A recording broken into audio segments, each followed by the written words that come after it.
I found out about my fiance's cheating in the most humiliating way. You wouldn't even guess. Listen, it started subtly. An itch that wouldn't quit, a low-grade burn that felt more persistent than annoying. I ignored it for a week, maybe two. Probably just irritation. Maybe drank too much coffee, not enough water. Standard stuff, but it didn't fade. Finally, dragging my feet, I made an appointment. Dr. Evans's office was predictably sterile, smelling faintly of antiseptic and old magazines. "So, Charlie, what's been bothering you?" Dr. Evans asked, peering over his glasses, his voice calm and professional. I described the symptoms, downplaying them slightly. Didn't want to seem like some panicked hypochondriac. He listened patiently, nodding. "Okay, let's run a few tests. Better safe than sorry." "Sure, Doc. Whatever you think," I mumbled, already wanting to be anywhere else. The tests themselves were quick, impersonal. A swab here, a blood draw there. Then the waiting began. The call came on a Tuesday afternoon, right as I was finalizing a brief. Dr. Evans's nurse, polite but firm. "Mr. Richards, Dr. Evans would like you to come in to discuss your results. Could you make it tomorrow morning?" "Can't he just tell me over the phone?" I asked, irritation creeping into my voice. My stomach twisted. This wasn't good. "The doctor prefers to discuss these matters in person," she replied, her tone unchanging. The next morning, back on that crinkly paper, the air felt thicker. Dr. Evans didn't waste time. He sat across from me, file open, his expression carefully neutral. "Charlie," he began, his voice low, "your tests came back positive for chlamydia." The room seemed to tilt. Chlamydia. The word hung there, ugly and clinical. My mind raced, scrambling for an explanation, any explanation other than the obvious one. But there wasn't one. There was only Luna, my fiancée. We'd been exclusive for 2 solid years, monogamous, or so I'd believed. There was no other way. No forgotten drunken night, no slip-up. It had to be her. "Okay," I managed, my voice sounding distant. "Okay, what's the treatment?" He explained the course of antibiotics, the need for Luna to be tested and treated too, the importance of abstaining until we were both clear. I nodded numbly, absorbing the practicalities while the betrayal began to curdle in my gut. A cold, hard knot formed in my chest. That evening, the apartment felt different. The comfortable space we'd built together suddenly seemed tainted, charged with unspoken accusations. Luna was humming in the kitchen, prepping dinner.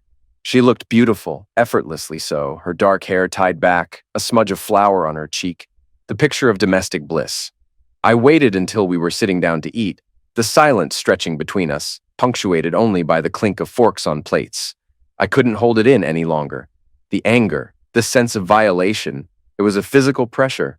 "Went to the doctor today," I said, keeping my voice level, watching her face. "Oh, everything okay?" she asked, looking up, concern in her eyes. Such a good actress. "Not really. Turns out I caught something. It's chlamydia," I stated flatly.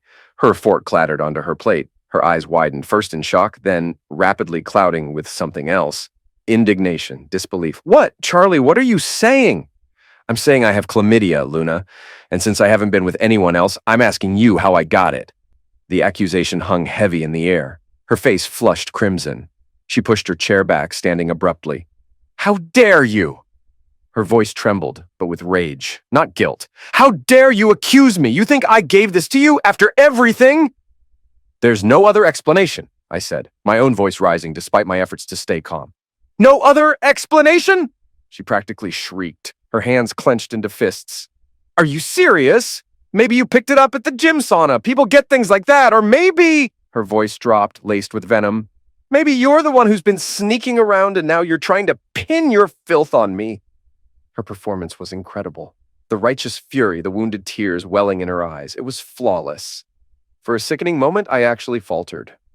That seed of doubt she planted, the sauna, was that even possible? I vaguely recalled reading something somewhere. God, was I being paranoid? Luna. Cheat? It seemed impossible. This was the woman who had stood by me when I was grinding through law school, working part-time, barely scraping by. Luna, who always seemed to have boundless energy, working as a store assistant back then, later juggling 2 jobs, waitress shifts, bartending gigs, always hustling. She'd dropped out of college herself, she'd said, to support her parents. I respected that dedication, that grit. We met properly years after our brief supermarket colleague days, bumped into each other by chance. She was a floor supervisor then. We clicked over coffee, reminiscing. I was single, recently out of a dead-end thing. She said she was too. We started dating, slowly at first, then falling into that comfortable rhythm of a serious relationship. She always seemed so solid, grounded despite her expensive tastes. Early on, when I was still building my career, making peanuts as an associate, she'd sometimes show up with a new designer scarf or a pair of pricey shoes. Treating myself, she'd say with a shrug. Work hard, play hard, right? It made me feel inadequate then, unable to provide those things myself. But she never rubbed it in. Instead, she pushed me. "You've got this, Charlie," she'd say.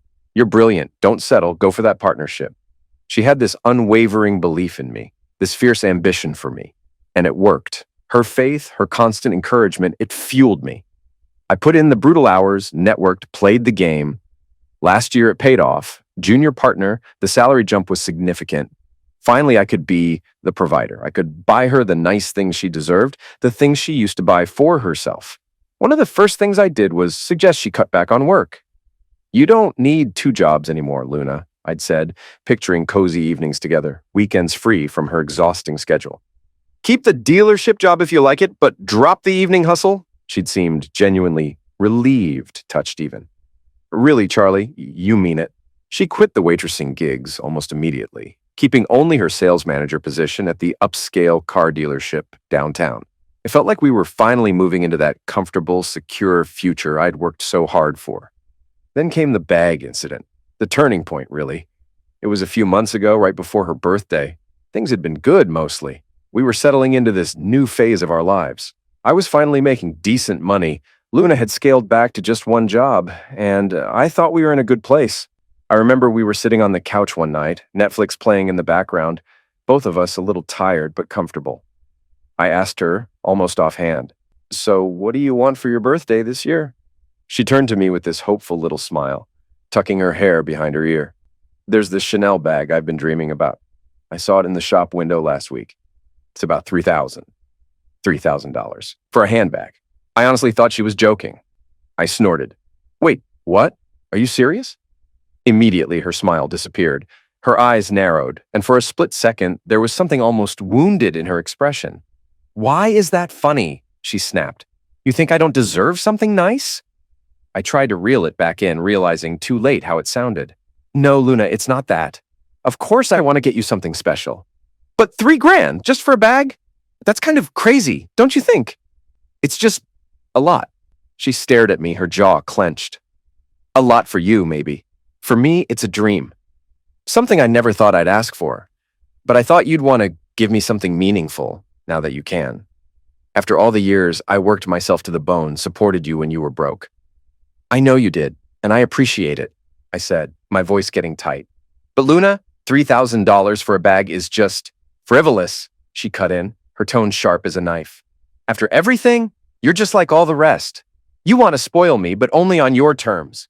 I was getting defensive now, feeling the whole thing slipping out of control. "It's not like that. I want to spoil you, I do. But that's more than half a month's rent on something you can't even drive, can't even live in. It's not practical, Luna."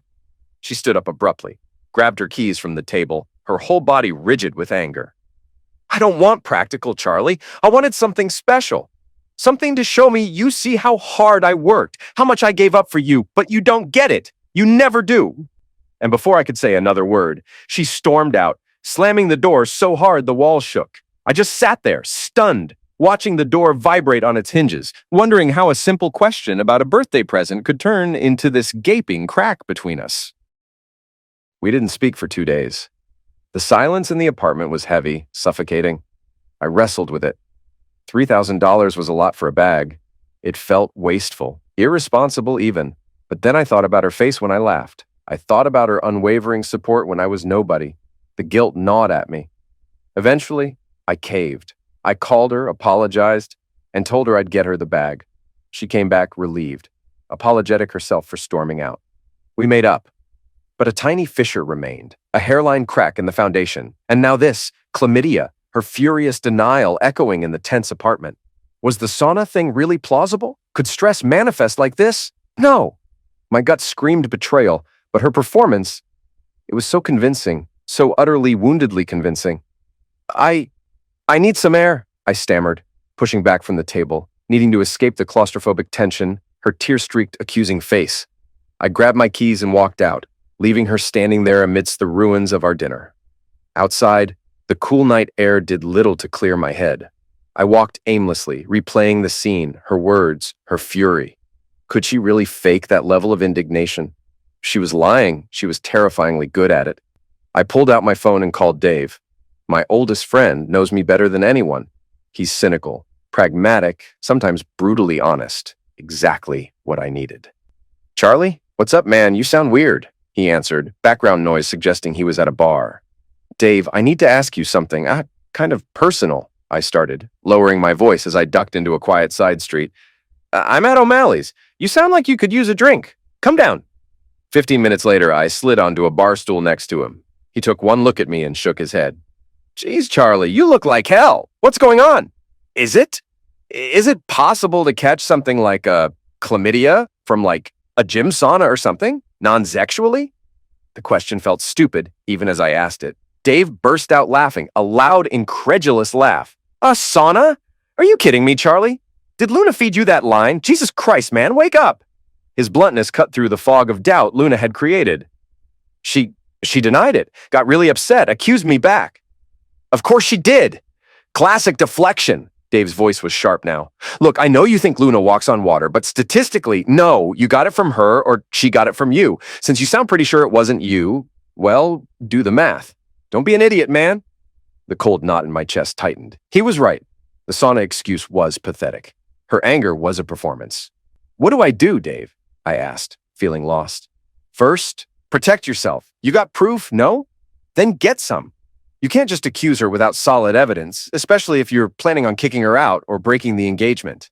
Second, and this is important, that ring you gave her, your grandmother's ring, get it back, now, before she senses trouble and disappears with a family heirloom. Trust me on this. Get proof, get the ring. Get proof." The words echoed Dave's pragmatic advice. How? Hire a PI? Seemed extreme, expensive. Then I thought about her job, the car dealership, upscale place, wealthy clientele. Luna was attractive, charismatic, part of why she was good at sales. She worked late sometimes, schmoozing clients, she called it. Suddenly, those late nights took on a sinister new meaning. A plan began to form, cold and methodical. It felt ugly, invasive, but necessary. Dave was right. I needed proof, and I needed that ring back. My grandmother's ring on the finger of a woman who had betrayed me so thoroughly, the thought made me sick. The next few days were a strained, silent hell. We lived like ghosts in the apartment, polite but distant. I started the antibiotics, lying that the doctor said it was just a persistent bacterial infection, non-contagious. Luna seemed to accept this, though the tension remained thick enough to cut. She was probably relieved I'd dropped the accusation, assuming I'd bought her act or decided to let it go. Let her think that. I started paying closer attention. Her phone was glued to her hand more than usual, angled away from me. Quick hushed calls she took in the other room. Late nights at the dealership became more frequent. "Trying to close a big deal?" she'd say vaguely. The excuses felt thin now, transparent. Friday night, she texted around 7 p.m. "Gonna be late, got a serious buyer for the new S-Class, might take a while. Don't wait up, love you." The love you felt like acid. This was my chance. I drove downtown, parking a block away from the dealership, across the street, partially obscured by a delivery truck. The showroom lights were bright, illuminating the polished chrome and sleek lines of the luxury cars within. I could see Luna through the large glass windows, laughing with a customer. He looked older, maybe mid-50s, dressed in an expensive suit. Silver hair slicked back, definitely wealthy. I watched them. They walked around a gleaming black sedan. Luna was animated, gesturing, smiling that dazzling smile she used to reserve for me. He seemed captivated. Eventually, most of the other staff left. The main lights dimmed, leaving only security lighting. But Luna and the silver-haired man remained. My heart pounded. This felt sleazy, voyeuristic, but I couldn't look away. They moved towards the back of the showroom, near the service area entrance, where the light was dimmer. They paused beside a dark blue convertible, its top down. He said something, leaning closer. Luna laughed again, tilting her head back. Then my breath caught. She reached out, touched his arm, and glanced around the empty showroom. He opened the passenger door. She slid in. He walked around, got into the driver's seat. They sat there for a moment, talking, shadows obscuring their faces. Then, incredibly, he leaned over, and she climbed clumsily over the center console into the back seat. He followed her. The car's interior light flickered off. My hands tightened on the steering wheel, knuckles white. I couldn't see details, just shapes moving in the darkness, the subtle rocking of the car on its suspension. There was no mistaking what was happening. In the back seat of a customer's car, or maybe even dealership inventory inside her place of work. The audacity was staggering. The betrayal was absolute. My hands were shaking, but not from shock anymore. It was cold, calculating rage. I fumbled for my phone, heart hammering against my ribs. Holding it steady, I aimed the camera, zooming in as much as the distance and darkness allowed. The footage would be grainy, indistinct, but the context was undeniable. The location, the time, the figures moving in the back seat of that convertible. It was proof. Ugly, damning proof. I recorded for several minutes, capturing enough to leave no doubt. Finally, the movement stopped. A minute later, the interior light flickered on. Luna emerged from the back, hastily adjusting her blouse, smoothing her skirt. He followed, straightening his tie. They didn't look at each other.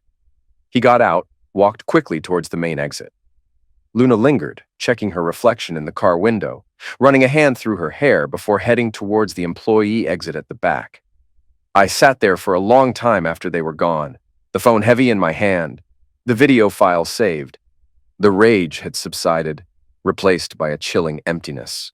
There was no grief, no heartbreak, just a cold, hard resolve. She had made her choice. Now I would make mine. The next morning, Saturday, I waited until she was up, showered, sipping coffee in the kitchen, acting as if last night was just another late shift. I walked in, phone in hand. "Morning," I said, my voice devoid of emotion. "Morning," she replied, a little too brightly. "Sorry, I was so late. That guy was intense, but I think I closed him." "I'm sure you did," I said softly. I held up the phone, screen facing her, and pressed play.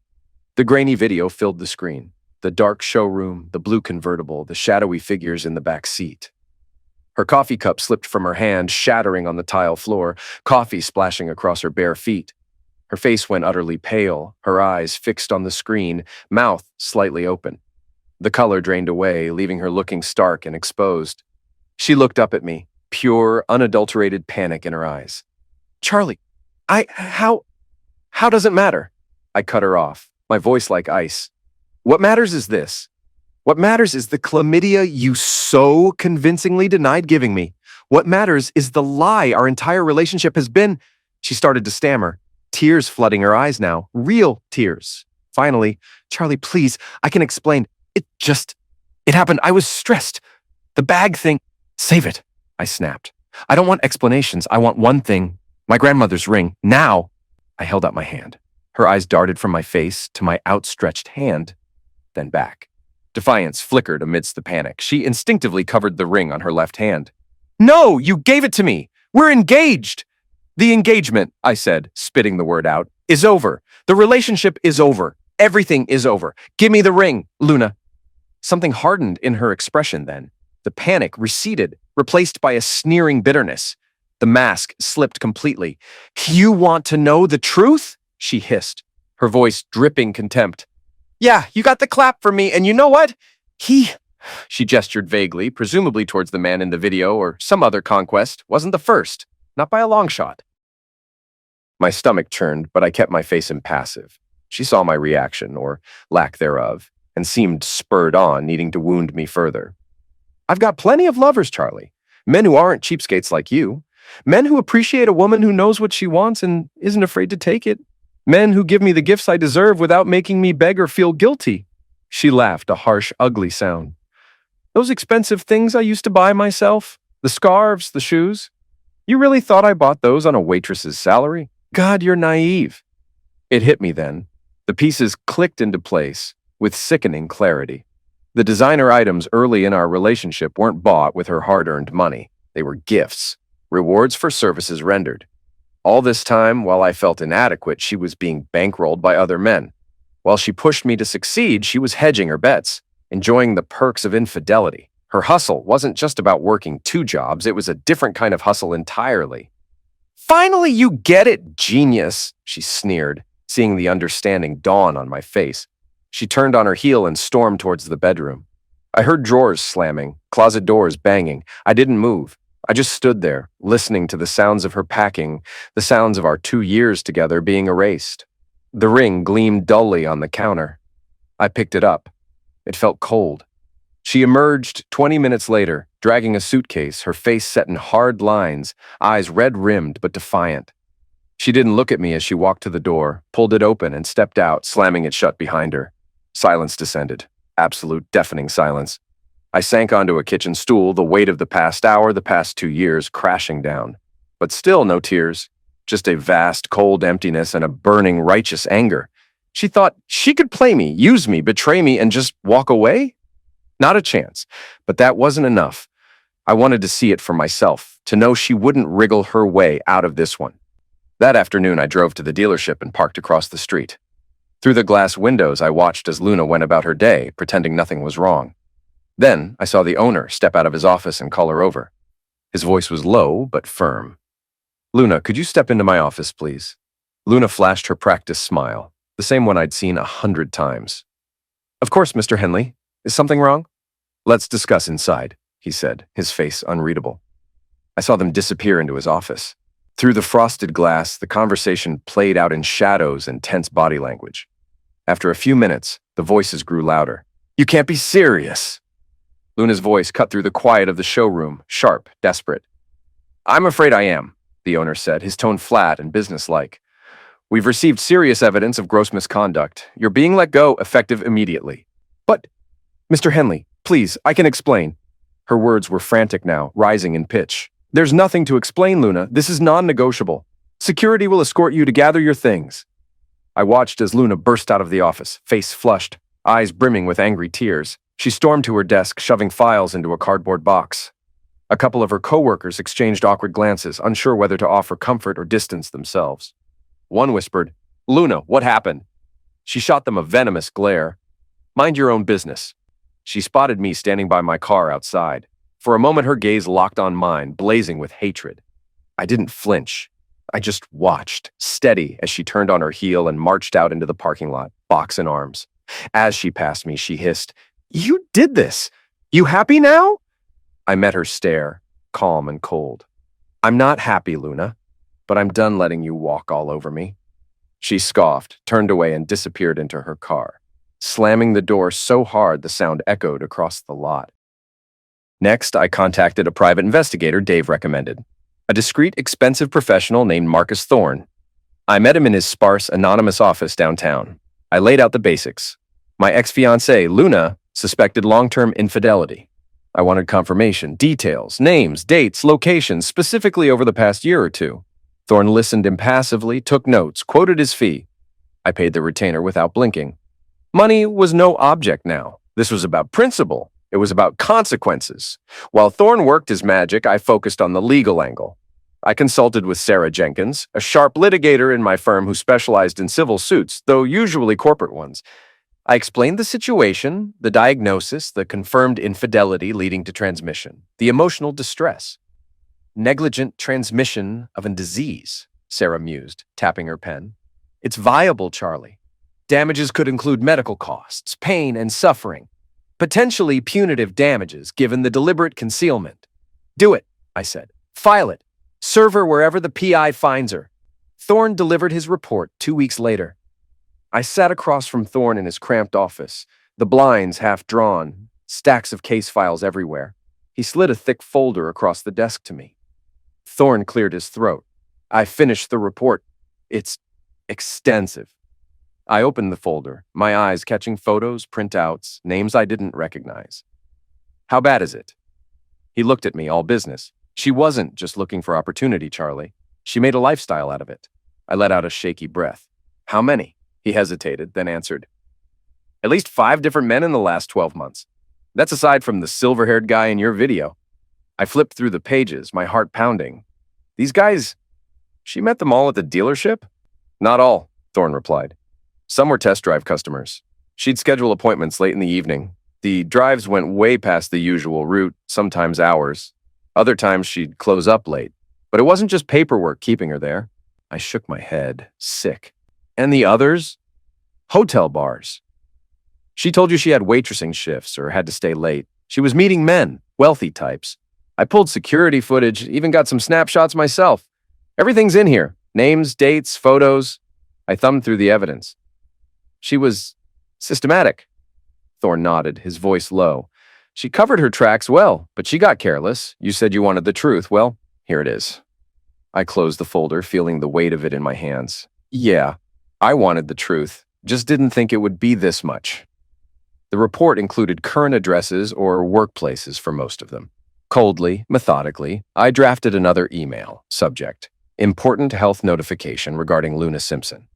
I sent it anonymously, using a secure, untraceable service to each man on Thorne's list. It has come to my attention that you have recently been intimate with Luna Simpson. I strongly advise you to seek immediate medical testing for transmitted infections, as she has knowingly transmitted at least one serious infection to a partner. Protect your health.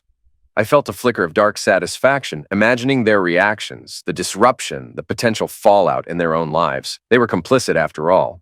The lawsuit was served to Luna at the temporary address Thorne had found, a friend's couch across town. News travels fast in certain circles. I heard whispers through mutual acquaintances. Luna was a pariah. We sat in a bar with Dave. He slid another beer across the table. Oof, word's getting around, man. You know how this town is. People talk. I nodded, taking a sip. I've already heard stuff through the grapevine. She's pretty much toxic now. Got canned from the dealership. Nobody's touching her with a 10-foot pole. Dave shook his head, a little amused. Didn't she used to brag about how everyone respected her over there?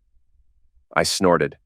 Yeah, well, reputation doesn't hold up when you get caught doing what she did. Even her so-called friends are keeping their distance. And Thorne, he didn't just find the guys. He made sure a few of them got a heads up. That sure helped to burn some bridges. Dave grinned, raising his glass. Poetic justice, huh? I met his toast. Karma, finally. A week after being served, my lawyer received a call from Luna's hastily appointed legal aid attorney. They wanted to settle. Her lawyer likely advised her that fighting would only lead to more public humiliation and a potentially larger judgment. We sat in a small conference room at her lawyer's office. Fluorescent lights, cheap coffee, the hum of a copier down the hall. Luna sat across from me, face pale, lips pressed tight. She wouldn't meet my eyes. Her lawyer, a nervous young guy in an ill-fitting suit, cleared his throat and spread out the paperwork. Mr. Richards, thank you for coming. My client would like to resolve this amicably. Here's our offer. He pushed a document across the table. Miss Simpson is prepared to formally return the engagement ring.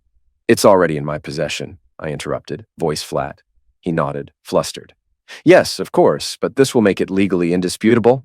In addition, she's agreed to cover your documented medical costs in full. He tapped the paper, avoiding Luna's gaze, too. In exchange, he continued, you agree to drop all further claims for damages, no additional lawsuits. This closes the matter for both parties. I picked up the paper and scanned it. Silence hung heavy between us. I accept, I said finally, signing my name with a sharp stroke. The lawyer let out a breath. Thank you, Mr. Richards. We'll file everything with the court. This will be over soon. I slid the pen toward Luna. She took it, hands trembling just a little. She signed her name, her eyes never leaving the table. We both stood. The lawyer began to gather the documents, already moving on. I hesitated, then turned to leave. That's when Luna finally spoke, her voice rough, almost a whisper. Chuck. I stopped, but didn't turn around. I'm sorry, she said quietly, her words thin and empty, but real. For all of it. I didn't answer. I just nodded once and walked out, leaving her and the past behind. The final piece of news came a month later, again through the grapevine. Luna had left town, erased from my city, erased from my life. But weeks after Luna's disappearance, I found an unmarked envelope slid under my door. No name, no return address. My gut tightened. I picked it up, turned it over in my hands, and ripped it open. Inside was a USB drive. Nothing else. I hesitated for a moment, then slid it into my laptop. Only one file on it. No label, no clue. I clicked. Luna appeared on screen, pale and drawn, but her eyes were steady, fixed right on me. She wasn't alone. There was a man behind her, tall, his face hidden behind a mask. Black, featureless. His hand rested on her shoulder. Luna looked straight into the camera, straight at me. Actions have consequences, Chuck. That was it. The screen went black. I sat there, staring at my reflection in the monitor, heart pounding. The silence in my apartment felt different now. Heavy, electric, charged with something I couldn't name. It wasn't over, not even close.